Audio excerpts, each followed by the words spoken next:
going from the MiG-21 to MiG-23. So a lot more attention to how you flew it. And consequently, because it wasn't a slow-speed, agile fighter, when we went up against, say, an F-15, F-16, Tomcat, or Hornet, we never put the MiG-23 out front defensive because it wasn't even a challenge. Yeah. So if you were flying your F-15, for instance, and I was in the attacking MiG-23, you're always going to be out front, because I would always say and tell the people I flew against, if you can see the MiG-23, you can defeat it. Because if he's inside of 3, 4, 5,000 feet, even 9,000 feet, you see him, you put a hard turn out of plane with him, you're going to defeat, because he doesn't have the agility or the angle of attack capability to try to get inside your turn circle and gun you. Just not going to be able to do it. Now, he may get off a fleeting high angle shot as he's passing through, but after that, that's all he's got. And if you see him, you can get out of plane, you'll defeat him, because his visibility looking forward is such, and his roll rate is such that you're going to be able to defeat him. So that's how we flew the airplane. Now, the one thing it did very, very well, unlike and better than any airplane I ever flew, is it was an extremely fast airplane. And not just by a little, by a lot. And when they say, other airplanes will say, well, an F-Phantom and F-15 or, Mach 2 plus airplane. Well, in under ideal conditions, yes, they are. The MiG-23, I had it at 2.35 and still accelerating. Jesus. Now, that was the placard limit. Yeah, they said, don't exceed that. And I go, 2.35 is fast enough for me. I saw that on two separate occasions, but it was not thrust limited. It would have kept going. And then on the deck, in high desert up at Tonopah was about 5,500 feet MSL. It was ground level up there. I had it on the deck, probably 100, 200 feet off the deck, 830 knots indicated, and still accelerating. A friend of mine had it, I think he was close to almost 900 knots in the airplane.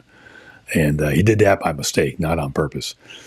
So the airplane, but that's moving. You're thinking about it. You're going at that airspeed. He's doing a mile every 4 seconds. He's moving. So, but that's all it did well.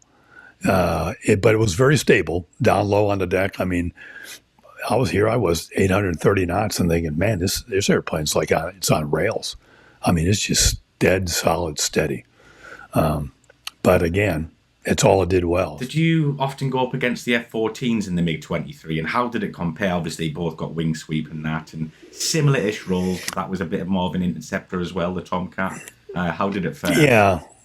Yeah, the Tomcat, great airplane. The biggest drawback on the F-14, and this is not to slight Grumman or the Navy, is early on, the engines it had, TF-30s, it was kind of a finicky engine, especially at high angle of attack. Again, I get most of this from both flying against it and listening to my Navy squadron mates who had flown. Almost all of them had come from the F-14, so they taught me a lot about the F-14 engines and also radar capability.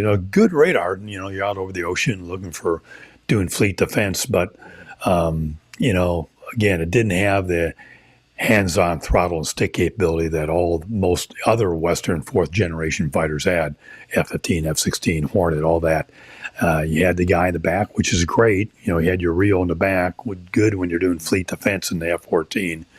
But you're in a turning and burning environment. That's probably not great. You really want to have, again, having gone to a single engine, single seat fighter in the F-5 and the F-15 later on, that's really what you wanted. So the limitations to the F-14 were not an airframe limitation as much as the biggest one in a turning environment early on, because we never flew against the Tomcat A+, or later on the Tomcat F-14D. Those were fielded later on. So I only flew against F-14As. And while it was a capable airplane, you get into the phone booth, slow speed against a MiG-21, just didn't have it against a MiG-23. They weren't even comparable. The F-14 was such a better airplane. Now, the only thing that the MiG-23 could do better than Tomcat was that high speed advantage. It Yeah. could take off and walk away from a F-14, but that's the only thing it could do. So, and that's the same. I would say the same of every fourth generation fighter out there, because the MiG-23, as I alluded to earlier, we just never slowed down and turned with that airplane. You must have went up against the F-4 and the 23. That must have been a relatively fair fight, surely. Well, not so much, because the F-4, again, as I mentioned earlier, if you could see the MiG-23, you could defeat it. Now, the F-4, you would love to get the MiG-23 into a slow speed fight, but no one flying the MiG-23 would ever slow down. But that'd be the one area where you would absolutely own that airplane.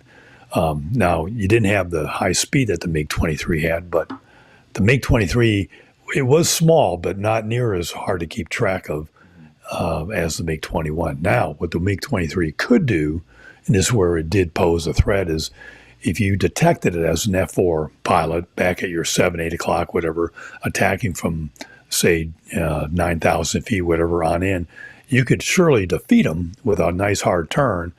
But if he elected to now blow through and separate, for you to either continue your two-circle fight in your, let's say in this case, left-hand turn, or reverse, try to go back single circle to pick him up, that airplane's going to be gone. I mean, he's going to be outside of 2-3 miles.